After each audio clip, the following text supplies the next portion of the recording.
Hello दोस्तों, स्वागत है आप सभी का आज की इस वीडियो में। माय नेम इज मेघना और आज की इस वीडियो में हम डिस्कस करने वाले हैं differences of SBI clerk and IBPS clerk based on the salary, promotions और पोस्टिंग्स के थ्रू।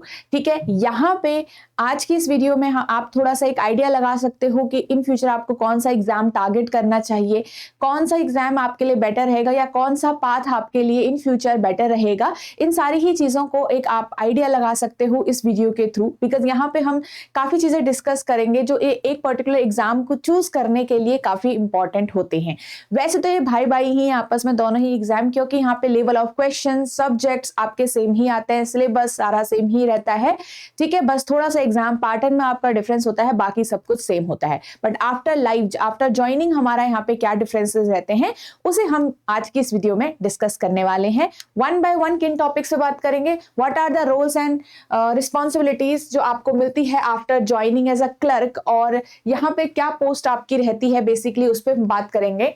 फिर हम डिस्कस करेंगे the salary part of IBPS clerk and SBI clerk, क्योंकि यहाँ पे ये काफी इंपॉर्टेंट रहता है कि आप एज अ क्लर्क क्या सैलरी लेंगे।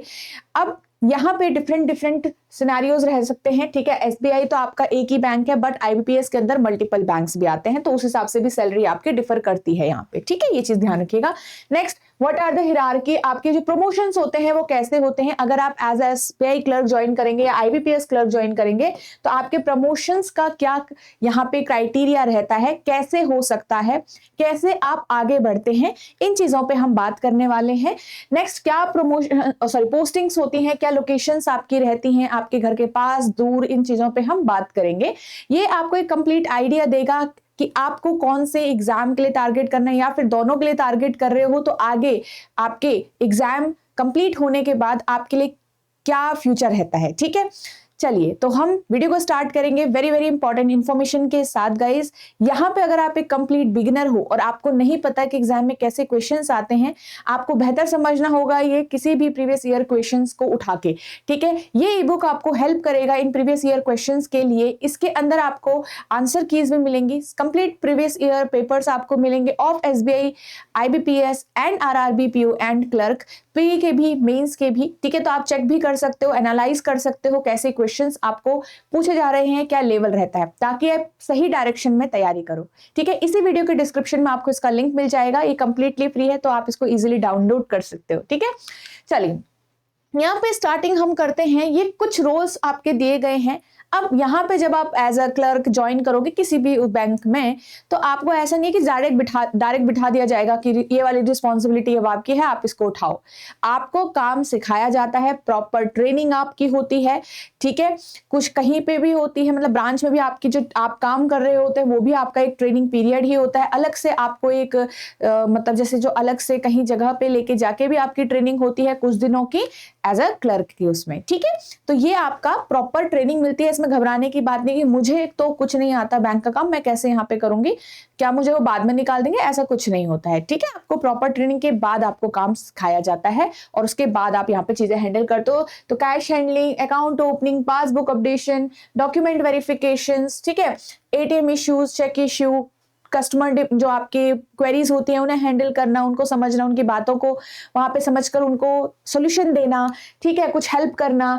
ठीक है, तो ये सारी चीजें आप यहाँ पे से करते हो एज अ क्लर्क, दोनों ही के अंदर, क्योंकि क्लर्क आप किसी भी बैंक में रहोगे। ठीक है, अब यहाँ पे जब आप ज्वाइन करते हो एसबीआई क्लर्क के अंदर, ये तो आपका पेपर हो गया एसबीआई क्लर्क का, बट आप यहाँ पे जब ज्वाइन करते हो तो आप as a junior associate join करते हो। क्या होती है आपकी डेजिग्नेशन, क्या होती है, जूनियर एसोसिएट की होती है, जब आप एसबीआई क्लर्क को पास कर देते हो गाइस।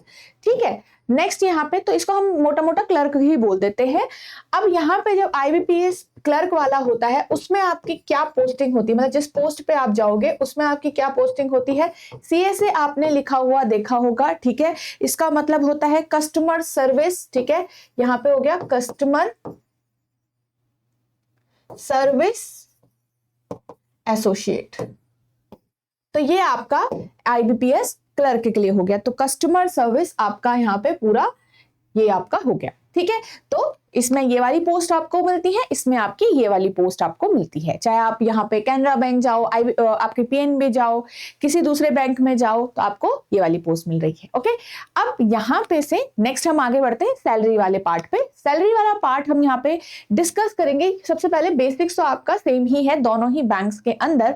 अब बात आती है हर एक पर्सन का जो पोस्टिंग होती है वो अलग अलग शहर में होती है, जिसके हिसाब से उसको अलाउंसेस मिलते हैं, उसी के हिसाब से उसके ग्रॉस पे इनकम बनती है। क्योंकि यहाँ पे आपका ये जो एग्जाम होता है स्टेट वाइज होता है, पोस्टिंग्स भी स्टेट वाइज जो होगी, तो अलग अलग स्टेट होते हैं, ठीक है। कुछ रूरल हो गया, कुछ अर्बन हो गया, ठीक है, कुछ आपके जो मेट्रो सिटीज हो गई, आपका वो वाला हो गया। तो अलग अलग सैलरी थोड़ा थोड़ा आपका डिफर करता है, बैंक्स पे भी थोड़ा सा आपका इसमें डिपेंड रहता है। ओके, बट एक बेसिक सैलरी जो आपकी होती है वो ये है। और यहाँ पे अलाउंसेस वगैरह भी ऐड होते हैं गाइस, काफी जो आपका डीए हो गया, ठीक है, हाउस रेंट वाला हो गया, तो आपका ये ऐड होते हैं। और भी जैसे आपको कुछ मंथली अलाउंस मिलते हैं, कुछ क्वार्टरली अलाउंस मिलते हैं आपके, जैसे मेडिकल अलाउंस भी आपका यहाँ पे आपको ईयरली मिल जाता है, ठीक है। न्यूज़पेपर अलाउंस आपका हो गया, पेट्रोल आपका हो गया, ठीक है, ये सारी चीजें मिलती है। और भी छोटी मोटी चीजें आपको यहाँ पे देखने को मिलती है एज एन अलाउंस, ठीक है। फिर आपका जो ग्रॉस पे इनकम लास्ट में बनता है वो अराउंड 46,000 होता है, अराउंड। अब यहाँ पे मैं किसके हिसाब से बता रही हूँ, ये मैं 2025 ईयर के हिसाब से बता रही हूँ, ठीक है। ये चीज ध्यान रखिएगा आप, और ये मई और जून के हिसाब से है। नेक्स्ट यहाँ पे से चलो हमने एक बेसिक आइडिया लगा दिया। ये कुछ सैलरी स्लिप है हमारी, ये एसबीआई क्लर्क के लिए है और ये आपका आईबीपीएस क्लर्क के लिए है, कैनरा बैंक का है ये, क्योंकि ठीक है। तो ये आपका, इसको हम मोटा मोटा तो हमने यहाँ पे मतलब यहाँ पे आपको देख सकते हो, ये आपकी अर्निंग्स है, देन कुछ डिडक्शंस भी होते हैं, क्योंकि बेसिक है, बेसिक में अलाउंस ऐड हो रहा है, अलाउंस के बाद एक ग्रॉस पूरा आपका इनकम बना, बट वो पूरा आपके हाथ में नहीं आता है, उसमें से कुछ डिडक्शंस होते हैं। उनमें जैसे कि आपका एक नॉर्मल डिडक्शन हो गया, एनपीएम उसमें चला गया, ठीक है, पीएफ फंड में चला गया। अब ये चीज है कि आपके इनमें से ऐसा गायब नहीं हो गए पैसे, आपके ही अकाउंट में रहते हैं आपके यूज के लिए इन फ्यूचर, ठीक है। तो ये चीज ध्यान रखिएगा। अब इसको हम अच्छे से समझते हैं यहाँ पे क्लैरिटी के साथ। ये आपका एसबीआई क्लर्क का है, जैसे मैंने आपको बताया, ये मई और जून के अराउंड की सैलरी का है, ठीक है गाइस, 2025 का। तो आप ये चीज का ध्यान रखिएगा, ठीक है। अगर 2025 में लेटेस्ट किसी की सैलरी अलग भी है तो ये मैं आपको इस टाइम का दिखा रही हूँ। अब यहाँ पे जो भी पर्सन रहे होंगे ये न्यू ज्वाइनी थे, जिनका 2025 में सिलेक्शन होके वो ज्वाइन किया था उन्होंने, ठीक है। ये उसके हिसाब से है, बट ये चीज ध्यान रखना कि अगर आप एक न्यू ज्वाइनी होते हो तो इस तरीके से आपको यहाँ पे सारी चीजें मिलती हैं। अब आपका है जो बेसिक पे, तो अगेन यही है आपके, जैसे स्पेशल अलाउंस हो गया, डीएनएस जो मैंने आपको बताया, एचआरए हो गया, कई लोग ले लेते हैं, कई लोग उसको मतलब रूम घर भी लेते हैं उस हिसाब से, ठीक है। तो वो भी ध्यान रखना। ट्रांसपोर्ट अलाउंस जैसे मैंने आपको बताया, यहाँ पे और भी चीजें ऐड होती हैं, आपके जो छोटे मोटे अलाउंसेस होते हैं वो भी आपके यहाँ पे ऐड रहती हैं। ग्रॉस आपका अराउंड जैसे 46,000 मैंने आपको बताया, अराउंड 40, ये 45,888 आपको दिख रहा है। नेक्स्ट यहाँ पे आपके कुछ डिडक्शंस हो रहे हैं, ठीक है। डिडक्शन में ये चीजें आपको दिख रही हो कि एम्प्लॉय प्रोविडेंट फंड कंट्रीब्यूशन, फिर ये वाला भी है, फिर ये वाला भी है, एंड देन आपका ये सब ऐड होके इतना बन रहा है, ठीक है। अब यहाँ पे डिडक्शंस का होता है ना, हर एक इंसान का अलग अलग होता है, किसी ने कोई लोन भी लेके रखा होता है, या फिर किसी का एक यहाँ पे डिडक्शन नहीं हो रहा होता है। तो इस तरीके से अभी के लिए जिस भी पर्सन का होगा, यहाँ पे उनके 6300 समथिंग कटे हैं, और उसके बाद जो उनका यहाँ से ग्रॉस के बाद जो नेट सैलरी उनकी आ रही है वो इतनी आ रही है, ठीक है। तो आपकी जो नेट सैलरी बनती है वो अराउंड आपकी, ऐसा नहीं कि यही बनेगी हर किसी की, आपके अराउंड 40 से ऊपर ही बनता है ये, ठीक है। ये चीज आप ध्यान रखिएगा। ओके, नेक्स्ट यहाँ पे आपके पास आईबीपीएस क्लर्क का अगर हम मोटा मोटा समझे, अगेन ये भी आपका मई और जून के हिसाब की सैलरी है 2025 की, अगेन जो पर्सन न्यू ज्वाइनी हुए थे यहाँ पे। तो आपके पास यहाँ देख सकते हो ये उनका ग्रॉस सैलरी है स्ट्रक्चर, और उसके बाद फिर नेट सैलरी भी उनकी इतनी आई हुई है, क्योंकि जो उनके डिडक्शन हुए होंगे वो 3000 समथिंग आपके यहाँ पे डिडक्ट हुए होंगे, ज्यादा नहीं हुए होंगे, ठीक है। वही पेंशन फंड वगैरह में आपका जाता है, ठीक है। नेक्स्ट आपके पास ये हो गया सैलरी का। अब मैं सैलरी की जैसे मैंने बताया, जैसे एसबीआई में भी 40 समथिंग आपका नेट रहता है, इसमें भी 40 समथिंग आपको दिख रहा है। तो आपके पास इतना आपको मिल रहा है, ठीक है। बहुत वास्ट एक डिफरेंस नहीं है, बट थोड़ा मोटा छोटा मोटा आपका यहाँ पे डिफरेंस आपको देखने को मिलेगा, क्योंकि बेसिक तो आपका ऑलमोस्ट सिमिलर ही रह रहा है। अब यहाँ पे नेक्स्ट आता है प्रमोशंस मेरे क्या होते हैं। एक चीज ध्यान रखिएगा गाइस, यहाँ पे हम बात कर रहे हैं क्लर्क की, ठीक है। क्लर्क में एक पोजीशन है आपकी क्लर्क, आप चाहे तो आप lifetime as a clerk भी बने रह सकते हैं, और आप चाहे तो यहाँ से आगे प्रमोशन लेके आप आगे बढ़ सकते हैं। जैसे पीओ क्या बनता है आपका, आगे बढ़ता है स्केल 1 फिर स्केल 2, ऐसे आप भी आगे बढ़ सकते हैं, रास्ता है, बिल्कुल है।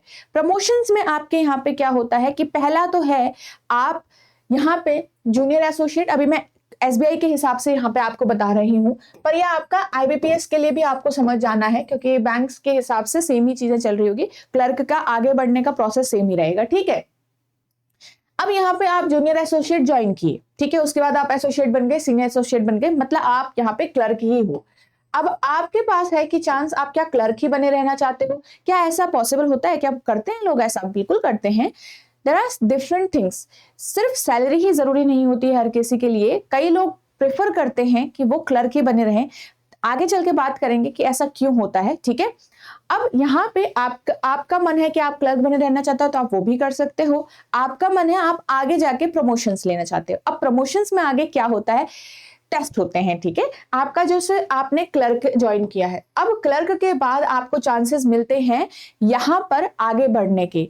अब जब क्लर्क के बाद आपको पहला चांस मिलता है, मतलब जो आपको चांस मिलता हो 5 साल के अराउंड आपको यहाँ पे आगे प्रमोशन लेने का चांस मिलता है, जब आप क्लर्क से यहाँ पे डायरेक्ट आप टीओ मतलब ट्रेनिंग ऑफिसर, फिर उसके बाद प्रोबेशनरी ऑफिसर बन जाते हो, ठीक है। तो ये 5 इयर्स के अराउंड आपको टाइम लगता है जनरली, जो आपका फास्ट ट्रैक होता है। फास्ट ट्रैक एक आपका डायरेक्शन हो गया कि जिसके हिसाब से आपने प्रमोशन लिए, ठीक है। क्लर्क 5 साल के अराउंड आपको टाइम लगा, ट्रेनिंग ऑफिसर, फिर पीओ। अब पीओ में यहाँ पे आपको 2 साल का प्रोबेशन नहीं होता है, क्योंकि ऑलरेडी आप यहाँ आ चुके हो, तो इसके बाद आपका कुछ 1 साल के अराउंड होता है, फिर आप यहाँ पे से आगे बढ़ जाते हो, ठीक है। अब बात आती है 5 साल, यहाँ पे आपने 3 साल लिखा है, तो ये तब है जब आपने जैब कैब आपने दिया हुआ है। अब जैब और कैब आप एग्जाम आपने दिया है, तो 2 साल का आपको आप और आगे बढ़ जाते हो, तो 3 साल में 3 साल के अराउंड, ठीक है, 2.5-3 साल के अराउंड आप यहाँ पे एलिजिबल हो गए अपने क्लर्क एग्जाम को, मतलब क्लर्क की पोजीशन को छोड़ के प्रमोशन लेने के लिए यहाँ पे। अब उसमें क्या होता है, प्रमोशन जब आप लेते हो तो आपका यहाँ पे रिटर्न टेस्ट होता है, जैसे मैंने आपको पीओ में भी बताया था, रिटर्न टेस्ट होता है, ठीक है। आपके यहाँ पे इंटरव्यू वगैरह भी होता है, सारी चीजें आपकी होती हैं, ठीक है, ओके। तो बिना टेस्ट के ऐसे नहीं कि प्रमोशन नहीं होगा, प्रमोशन हो जाएगा, तो टेस्ट आपको देना पड़ता है, उसके बाद आपका प्रमोशन होता है जब आपने वो क्वालिफाई कर दिया, ठीक है। अब यहाँ पे बात आती है, फिर से समझा देती हूँ मैं, क्लर्क में अगर आप जैब कैब का एग्जाम नहीं दे रहे हो तो भी आपके पास चांसेस होता है, ऐसा नहीं कि इसको ही दोगे तो ही जाके होगा, ये आपका इंक्रीमेंट एग्जाम्स के लिए भी होता है, और यहाँ पे से 2 इयर्स कम करने के लिए भी हो गया। तो आपने क्या किया, क्लर्क से 5 साल के अराउंड आप वैसे ही यहाँ पे एलिजिबल हो जाते हो बिना इन एग्जाम्स को दिए। बट अगर आपको और जल्दी है, और चीजें चाहिए, और आगे बढ़ना है, जल्दी बढ़ना है, तो आपका यहाँ पे ये एग्जाम आपने क्वालिफाई किया, आपके 2 साल कम हो गए, 2.5-3 साल के अराउंड आप यहाँ पे एलिजिबल हो जाते हो अपने रिटर्न टेस्ट को देने के लिए प्रमोशंस का। अब आगे क्या होता है, अब आपने मान लो कि पास कर लिया, आप लोग पास हो चुके हो, ये बन चुके हो, यहाँ पे से आगे वही होगा जैसे आप पीओ के बाद आगे आपका पूरा साइकिल चलता है, ठीक है। दोनों के हिसाब से बता रही हूँ। नेक्स्ट यहाँ पे देखो, ये आपका हो गया आईबीपीएस के अंदर, जब आप यहाँ पे क्लर्क के एग्जाम को देने के बाद, पीओ के बाद बनने के बाद, यहाँ पे आपका फिर वही आपकी जो क्या बोलते हैं उसको, पोस्टिंग, मतलब आपका जो पोजीशन होगी वो ये है असिस्टेंट मैनेजर, ठीक है। सिमिलरली इन एसबीआई ऑल्सो, फिर आपने मतलब ये एग्जाम पास करने के बाद है, ठीक है, क्लर्क का एग्जाम जो आपने दिया था प्रमोशन वाला एग्जाम, उसके बाद आप यहाँ पे आगे बढ़ते हो। अब आप यहाँ पे क्योंकि आगे बढ़ते हो, आपको टाइम एज अ क्लर्क भी लग चुका होता है, तो आप एज कहाँ तक पहुंच सकते हो, तो चीफ जनरल मैनेजर की पोस्ट तक आप लोग यहाँ पे पहुंच सकते हो, जब आप एज अ क्लर्क बनने के बाद 5 साल लगाने के बाद या 3 साल लगाने के बाद पीओ बनते हो, ठीक है। तो आप आगे चल के यहां तक पहुंच सकते हो जितना जितना आपने प्रमोशन लिया, क्योंकि ये प्रमोशंस पे बेस्ड है आप, क्योंकि कई बार कोई प्रमोशन लेते हैं, कोई नहीं लेते हैं, डिपेंड्स, ठीक है, ओके। चलिए, तो ये हो गया आपका। यहाँ पे हमने सैलरी डिस्कस कर लिया, प्रमोशंस डिस्कस कर लिया, कैसे होता है वो भी डिस्कस कर लिया। ओके, अब यहाँ पे बात आती है पोस्टिंग्स एंड ट्रांसफर्स की गाइस। दोनों के अंदर ही ऐसा कुछ डिफरेंस नहीं है, आपके दोनों ही स्टेट लेवल एग्जाम होते हैं। आपको फॉर्म में भी लिखा हुआ होता है कि आप स्टेट में ही आपकी पोस्टिंग रहेगी, तो उसी तरीके से सोच समझ के भरिएगा एग्जाम का फॉर्म। जब आप फॉर्म फिल करते हो तो आप जिस भी स्टेट के हो कहा जाता है, आप उसी स्टेट से फिल करिए, ताकि आप बाद में यहाँ पे डिलेमा में नहीं रहो कि मुझे अब क्या कर रहे हैं, क्योंकि मेरे स्टेट से काफी दूर मुझे पोस्टिंग मिल चुकी है। ठीक है, तो यहाँ पे आपको ध्यान रखना है कि अपने स्टेट में आप एग्जाम फिल करें। अब वो इसलिए है क्योंकि पोस्टिंग भी उसी हिसाब से होती है आपके स्टेट के अंदर ही। जिस स्टेट से आपने फॉर्म फिल किया होता है या फिर जिस स्टेट से आप फॉर्म पेपर दे रहे हो, उसी स्टेट के अंदर आपकी पोस्टिंग्स रहती हैं। ये क्लियर है? अब इन पोस्टिंग्स में जरूरी नहीं कि आपके घर के बिल्कुल बगल में ही आपको बैंक मिल गया। जहां पे आपके वैकेंसीज होंगी वहीं पे आपको डाला जाएगा। एक स्टेट के अंदर भी काफी बड़ी जगह होती है, राइट? और हो सकता है आप 100 किलोमीटर दूर, 50 किलोमीटर दूर या 200 किलोमीटर दूर, 400 किलोमीटर दूर अपने घर के हों। ठीक है, तो ये आप ध्यान में रखिएगा इस तरीके से। जैसे यूपी जैसे स्टेट हो गए, है ना? तो अब कई लोग क्या होते हैं, जैसे मैं बताती हूँ आपको, फॉर एग्जांपल यूपी से काफी सारी सीट्स आती हैं और काफी लोग यूपी से भर देते हैं। अगर आप यूपी से नहीं भी हो, अब जब आपका हो गया पूरा सब कुछ, सर्कल खत्म हो गया, आपने पेपर दे दिया, रिजल्ट आ चुका है, सही हो गया, आप पोस्टिंग में जाओगे, आप ज्वाइन करोगे, तो आप फिर हो दूर से, आप हो राजस्थान से या आप हो कहीं और से, तो अब आप जा रहे हो यूपी में, तो वो आपके लिए थोड़ा सा प्रॉब्लमैटिक हो जाता है, बिकॉज आप फैमिली से काफी दूर चले जाते हो और लाइफ टाइम में आपका फिर पोस्टिंग हमेशा उसी जगह पर रहती है। तब हमारे डिसीजंस पे हमें थोड़ा सा दोबारा सोचने को होता है कि हमने उस टाइम पर ऐसा क्यों नहीं सोचा था। तो मैं आपको अभी से बता रही हूं कि ये मत सोचिएगा कि उस पर्टिकुलर स्टेट से ज्यादा वैकेंसीज निकली है तो मैं वहीं से भरूं। आप अपने फ्यूचर को भी ध्यान में रख के देखिएगा कि क्या आप वहां पे काम कर सकते हो हमेशा के लिए या फिर नहीं कर सकते हो, उसी हिसाब से आपकी पोस्टिंग रहेगी। ठीक है, क्योंकि कई बार बच्चे बाद में शिकायत करते कि मेरे घर से मेरा बहुत दूर हो चुका है, अब मैं क्या करूं, राइट? तो काफी लोग होते हैं अपने फैमिली के पास साथ रहना पसंद करते हैं, तो उसी हिसाब से आप अपने वो जगह जो है वो डिसाइड करिएगा, स्टेट डिसाइड करिएगा। ठीक है, तो पोस्टिंग्स यहाँ पे स्टेट लेवल होती है, जहां से पेपर दिया है वहीं उसी अंदर आपकी पोस्टिंग्स हमेशा रहती है गाइस। ठीक है, 3-4 साल में आपको यहाँ पे आपके ट्रांसफर्स होते रहते हैं। अब बात आती है कि यहाँ पे आगे वर्क लाइफ बैलेंस हमारा क्या होता है। पीओ के मुकाबले दोनों के अंदर ही, मतलब दोनों में ही ऐसा कुछ नहीं है कि किसी में ज्यादा किसी में कम। ठीक है, वो बैंक्स पे डिसाइड होता है या लोकेशन पे डिसाइड होता है कि वहां पे कितना क्राउड है, वहां पे कितना काम है। ठीक है, सेकंड, आपका यहाँ पे पीओ के मुकाबले यहाँ पे कम प्रेशर रहेगा काम का, कम रिस्पॉन्सिबिलिटीज काम की रहेंगी, कम टारगेटेड आपको काम मिलेगा। ठीक है, कि आपको ये पूरा करना है वो पूरा करना है, ऐसा आपको यहाँ पे नहीं मिलेगा। काफी जगह आपने सुना होगा जो बैंक के क्लर्क्स होते हैं, क्लर्क जल्दी चले जाते हैं बैंक से, और ऐसा सही भी है कि आप टाइम पे जाते हो, जब 10 बजे आप जाते हो अपने बैंक के अंदर और अपने टाइम से आप छूट सकते हो। ठीक है, तो जैसे एक कैश हैंडलिंग वाला काम हो गया, उसमें थोड़ा सा आपको काम खत्म या उसको इक्वल करके ही जाना होता है, बाकी आपका काम जल्दी और टाइम पे खत्म हो जाता है, क्योंकि बैंक के आपका जब कस्टमर आने बंद हो जाता है, टाइम खत्म हो जाता है, उसके बाद क्लर्क अपने घर घर जा सकते हैं। तो यहाँ पे आपका काफी अच्छा वर्क लाइफ बैलेंस रहता है क्लर्क के अंदर, कंपेयरिंग पीयू। ठीक है, तो ये चीज आप ध्यान रखिएगा। इसलिए काफी स्टूडेंट्स या काफी जो लोग होते हैं क्लर्क ही बने रहना पसंद करते हैं, जैसा मैंने आपको पहले बताया था कि ऐसा क्यों होता है।